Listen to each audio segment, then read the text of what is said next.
कहीं कथा पंडाल में कोई झूठा हाथ उठाएगा तो दूसरे दिन में उसको हाथ नहीं मिलेगा, ध्यान रखना। कभी ऐसी गलती ना करना कि हाँ बखान की वजह से हम दोनों बहुत लोग दोनों हाथ उठा देते हैं, ऐसा नहीं करना, ठीक है। हमेशा यहाँ 33,000 कोट देवताओं का महत्व रहता है। और हनुमान जी तो कब आते हैं? पहले दिन चले आते हैं जब पूर्णा होती की विदाई गीत होती है और प्रसाद लेकर के तभी जाते, बीच में वो हिलते नहीं है। सबसे मजबूत देवता हनुमान जी हैं, क्योंकि चारों जगह प्रताप तुम्हारा है प्रसिद्ध जगत। सतयुग द्वापर सतयुग त्रेता द्वापर कलयुग चारों युग पर इन्हीं का राज है, इसीलिए वो कभी हिलते नहीं हैं। तो सभी लोग आज के बाद में बिना तुलसी का पत्ता डाले किसी के भोग नहीं लगता है, ठीक है। जो भोग लगाता हो राक्षसी आहार होता है, लेकिन देखना कहीं मीट मछली में तुलसी पत्ता मत डाल देना, ये गलती ना करना। लहसुन प्याज में तुलसी पत्ता मत डाल देना। अगर लहसुन प्याज तो सबके पड़ता है, ठीक है, एक बार चलेगा, लेकिन जो लहसुन प्याज जिसमें नहीं पड़ा होगा, अब दाल और सब्जी में सबके पड़ जाता है, कोई बात नहीं है। तो उसके अलावा जो रोटी चावल है उसमें थोड़ा सा गुड़ रख करके भगवान का भोग लगा देना, किशमिश रख करके मीठा रख कर लगा देना, लेकिन कभी भगवान का भोग लहसुन प्याज नहीं। और बिना भगवान का भोग लगाए कभी भी भोजन नहीं करना चाहिए। उससे क्या होता है? विचार राक्षसी हो जाता है। अच्छा, राक्षसी विचार तो ठीक, राक्षस भी भगवान का सुबह शाम नाम लेते थे, उससे भी गिरा विचार हो जाता है। तो इसलिए यह गलती कभी ना करना। तो हमने 2 भजन गाया है, दोनों भजन में 2 सीख मिल गया, दोनों अलग अलग आप लोगों को वीडियो में मिलेगा। आप लोग देखना जो चैनल है इस पर, और इसको याद कर लेना, इस पर चलना शुरू कर देना। हनुमान जी के भजन से ये सीख लेना कि तुलसी का पत्ता बिना डाले भोजन नहीं करना चाहिए, दोष होता है, मांसाहार के बराबर होता है।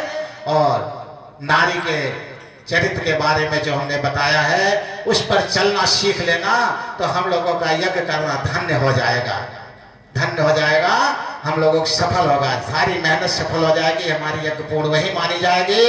अगर 10-5 लोग भी हमारी वाणी पर अमल कर लें तो धन्य हो जाए।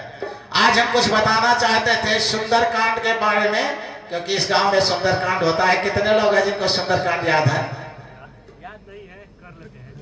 अरे राम राम राम, तो क्या फायदा हुआ? हमें नहीं याद है, हम तो पढ़ते नहीं भाई, लेकिन आप लोग पढ़ते हैं तो आप लोगों को याद होना चाहिए। चलो ठीक है, अब याद कर लेना। सुंदरकांड का मतलब क्या होता है, सुंदरकांड क्यों कहा गया? जैसे रामायण में सुंदरकांड का मुख्य क्यों माना गया, इतना तो बता ही सकते हो। हाँ बताओ क्या है? वाह भाई वाह, इनका तो वही हाल हुआ कि एक लड़का डेली 8 बजे तक सोता था। 2 जने भी नहीं करे, ठीक है। एक लड़का डेली 8 बजे तक सोता था। अच्छा, 1 बजे उसके माँ बाप 4 बजे उठ करके आगे जला कर बैठ गए।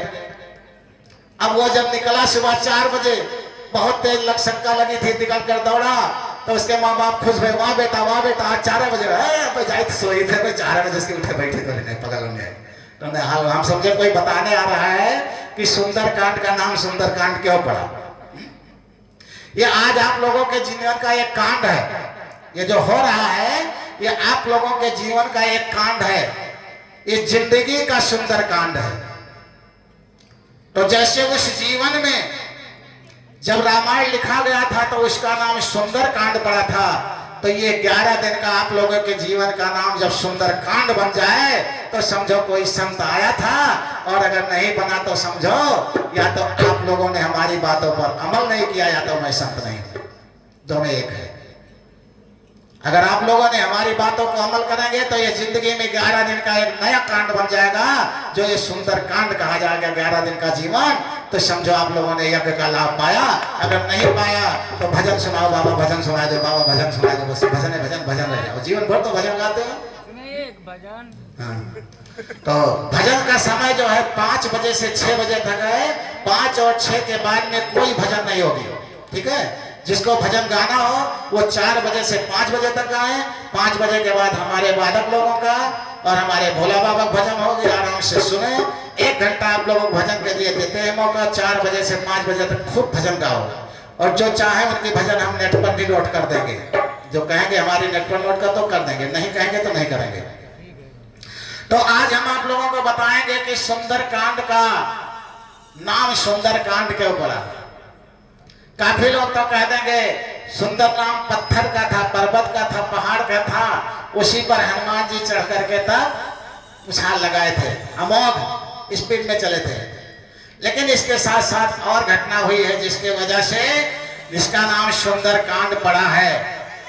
तो सुंदर पर्वत के नाम से ही केवल नहीं पड़ा है, हनुमान जी प्रथम बार मैया सीता का दर्शन पाए हैं। और प्रथम बार मैया सीता का दर्शन ही नहीं पाए हैं, जीवन में पहली बार मैया सीता ने बेटा कहा है हनुमान जी को।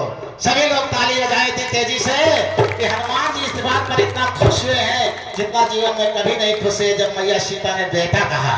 ठीक है, तो सुंदरकांड का नाम पढ़ने का मतलब ये हुआ कि मैया सीता ने राम को पहली बार बेटा कहा है और उसके बाद भगवान राम का संदेश लेकर के आए हैं हनुमान जी। और दूसरी घटना यह है कि जब हनुमान जी वापस गए मैया का सीता का संदेश लेकर के, और जब वहां पहुंचे हैं तो भगवान राम भी पहली बार बेटा कहे हैं। कितना आनंद बात है।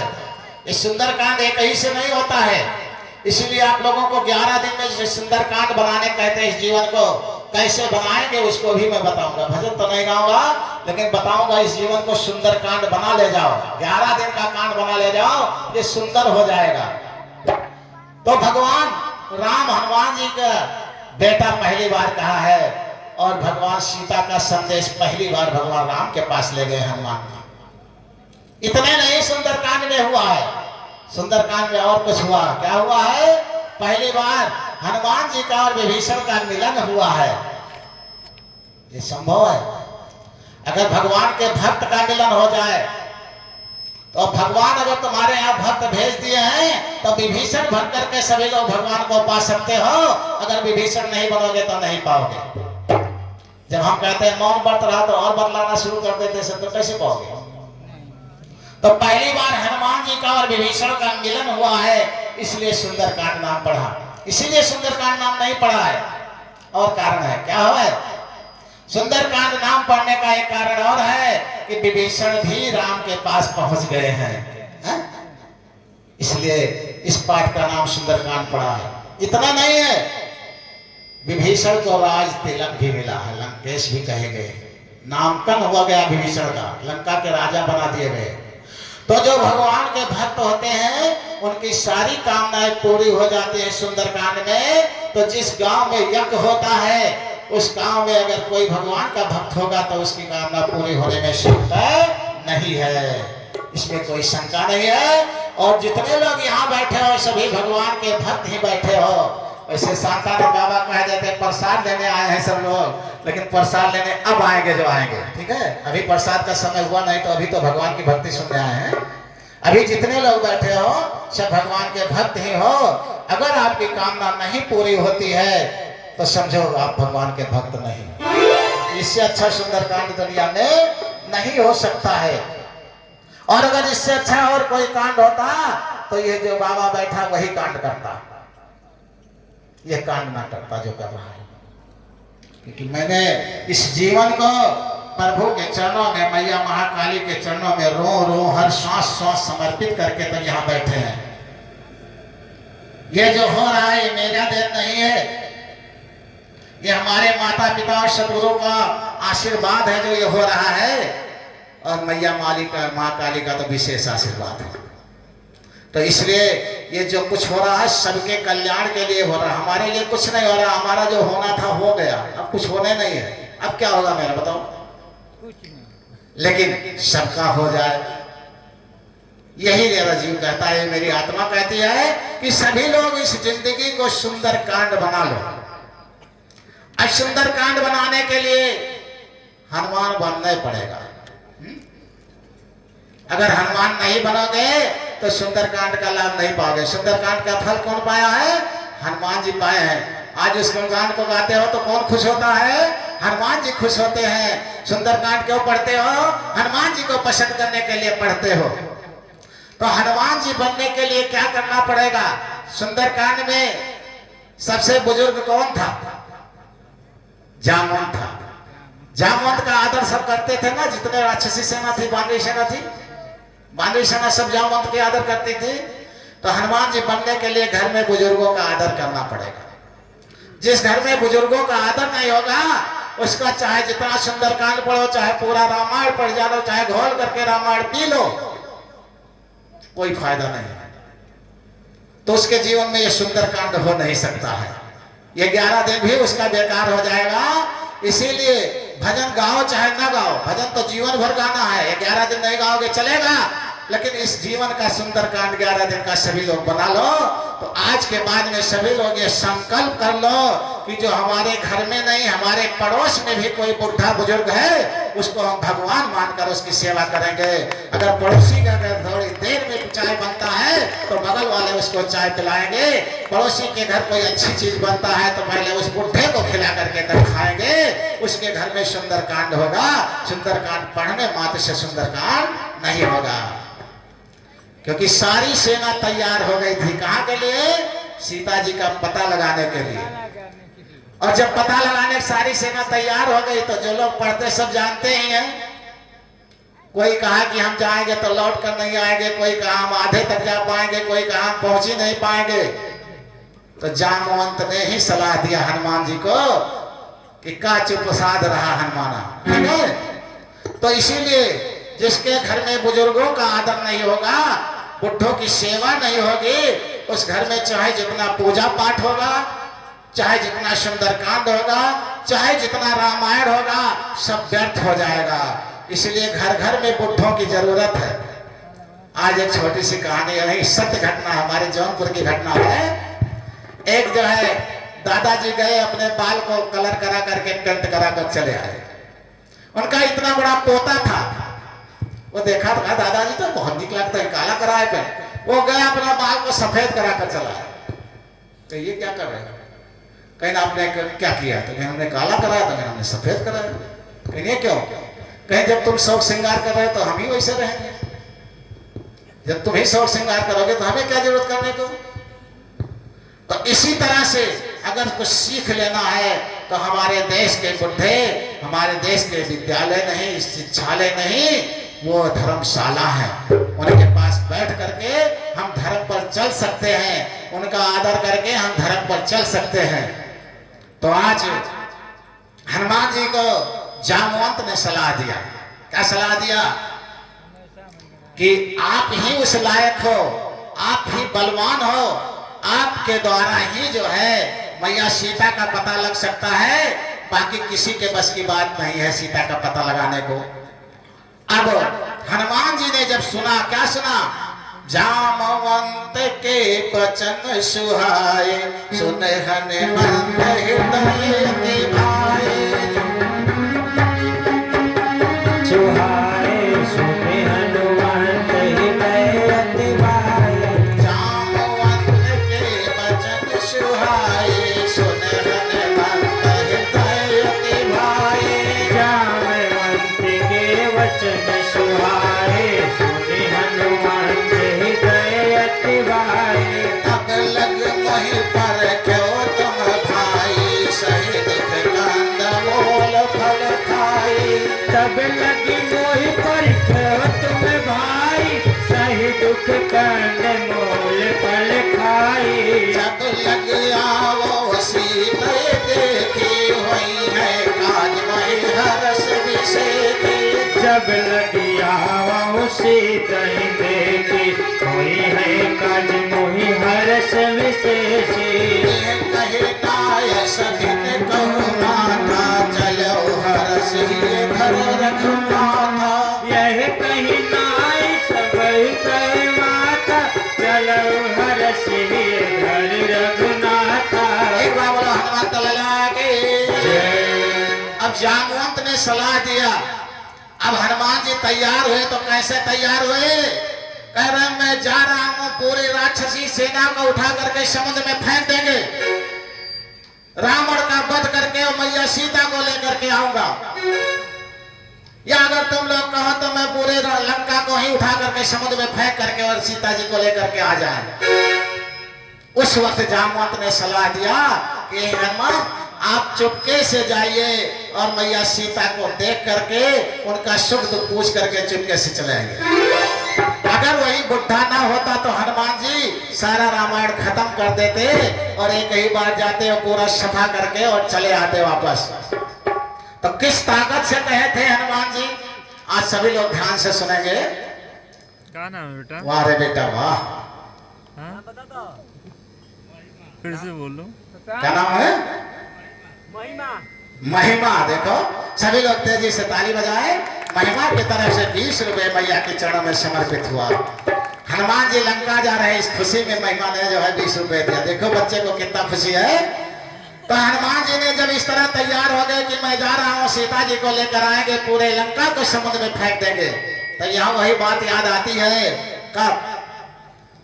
जब हनुमान जी और मैया सीता, भैया लक्ष्मण और राम वापस आ रहे थे विजय प्राप्त करके, तो हनुमान जी ने कहा प्रभु अगर आदेश हो तो मैया का आशीर्वाद ले ले, दर्शन कर ले, लंका से विजय करके आ रहे। भगवान राम ने कहा कि हे हनुमान, आपकी मैया है तो हमारी भी मैया है, अगर आप चल रहे हैं मैया का आशीर्वाद लेने तो हम भी चलेंगे। क्या नाम? सुनीता। सुनीता की तरफ से 21 रुपया मैया के चरणों में समर्पित है। सभी लोग ताली बजाएं। तो अब भगवान राम, मैया सीता, भैया लक्ष्मण और हनुमान जी आर्यन ठाकुर के तरफ से 11 रुपए मैया के चरणों में समर्पित है। तो क्या नाम बिटिया? रिया गुप्ता। रिया गुप्ता की तरफ से 100 रुपए मैया के चरणों में समर्पित है। सभी लोग तेजी से ताली बजाएंगे। भाई के जीवन में सुख शांति लाए। तो आज हनुमान जी लंका को तैयार होकर के चल रहे हैं, लेकिन वह दिन आज आ गया जब हनुमान जी गए थे मैया अंजनी माता का दर्शन करने। तो भगवान राम, लक्ष्मण, मैया सीता सभी गए थे। तो जब पहुंचे तो मैया ने पूछा भैया कहाँ से आ रहे हो, क्या करके आ रहे हो? तो हनुमान जी ने कहा मैया आपके आशीर्वाद से लंका पर विजय प्राप्त करके आ रहा हूँ। कहीं विजय अकेले प्राप्त किए, राम को भी जाना पड़ा? कहीं नहीं मैया, हम गए थे सीता का पता करके और वापस आए, जब राम को संदेश दिए तब राम को लेकर के साथ में पूरी बानर सेना लेकर के गए थे, भालू की सेना लेकर के गए थे, तब विजय प्राप्त किए। तो कहीं ऐसे नालायक लड़के के दर्शन नहीं चाहिए मुझे, जो आपके रहते हुए भगवान को लंका जाना पड़ा। हट जाओ मेरे सामने से। कहीं मैया क्यों नाराज हो गई? कहीं तो मुसीबत समुद्र को उठा, मैं समुद्र में उठा करके लंका क्यों नहीं फेंक दिया? ऐसी नालायक औलाद में नहीं चाहते हूँ, मुझे ये पता। हनुमान जी जब इसे सुने तब तक लक्ष्मण जी तनमना गए तेजी से। क्या तनमना गए लक्ष्मण जी? लक्ष्मण जी किसी का जो है ताप नहीं सह पाते। तो लक्ष्मण जी इसलिए क्रोध में आ गए कि मैया अंजनी को इतना नाज है हनुमान जी के ऊपर, इसका मतलब हम कमजोर है क्या? तब तक मैया अंजनी ने अपने दुग्ध की एक धारा मारा और पत्थर फट गया। हनुमान तुम क्या देखने चाहती हो? जो दूध मैंने अपने लल्ला को पिलाया वो दूध तुम पीने को नहीं पाए हो, इसलिए मेरे लल्ला से कभी टकराने की कोशिश न करना। तो सभी लोग ऐसे हनुमंत लल्ला के नाम पर ताली बजाएंगे। जिसकी मैया ने कहा तो हनुमान जी ने कहा माँ प्रभु का परमिशन नहीं था, आदेश नहीं था। प्रभु ने कहा था कि रावण के मारने का श्रेय मुझे लेना है, ये श्रेय तुम लोग नहीं ले पाओगे।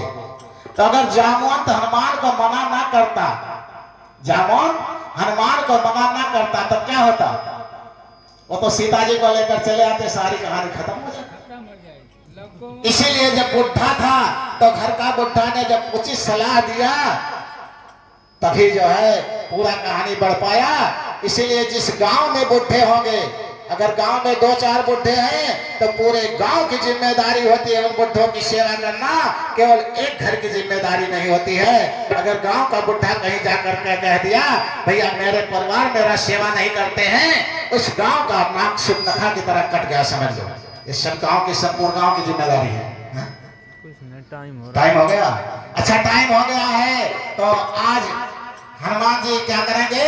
सुंदर पर्वत पर खड़े होकर के और छलांग लगाएंगे, फिर उड़ते जाएंगे, कल फिर आगे पहुंचेंगे तो देखा जाएगा। तो हनुमान जी जब उस सुंदर पर्वत पर खड़े हुए हैं और तेजी से क्या बोले? जय श्री राम, जय श्री राम, जय श्री राम, जय श्री राम, जय श्री राम, जय श्री राम। और जैसे हनुमान जी पर्वत पर जो है छलांग लगाते हैं तो वो पत्थर नहीं गया था, वो पर्वत नहीं गया था पाताल लोक को, पाताल लोक में कंपन आ गया था। जब रावण चलता था तो पताल लोक में कंपन आ जाता था, हिलता था। तो देवता लोग भाग करके पताल लोक में छुपे हुए थे। तो सारे देवता डर गए कि शायद रावण यहाँ भी आ रहा है हम लोगों को मारने के लिए, इसीलिए तो सभी को डर करके बैठे रहने दो, चुप मार कर, नहीं उत्पात करेंगे, ठीक है। तो एक बार बोला आनंद करने भगवान की। तो कल आगे होगा, हनुमान जी गए तो आगे क्या किए थे, अयोध्या पहुंचेंगे, रास्ते में रहेंगे सफर में। आज आरती हो जाए आप लोगों का।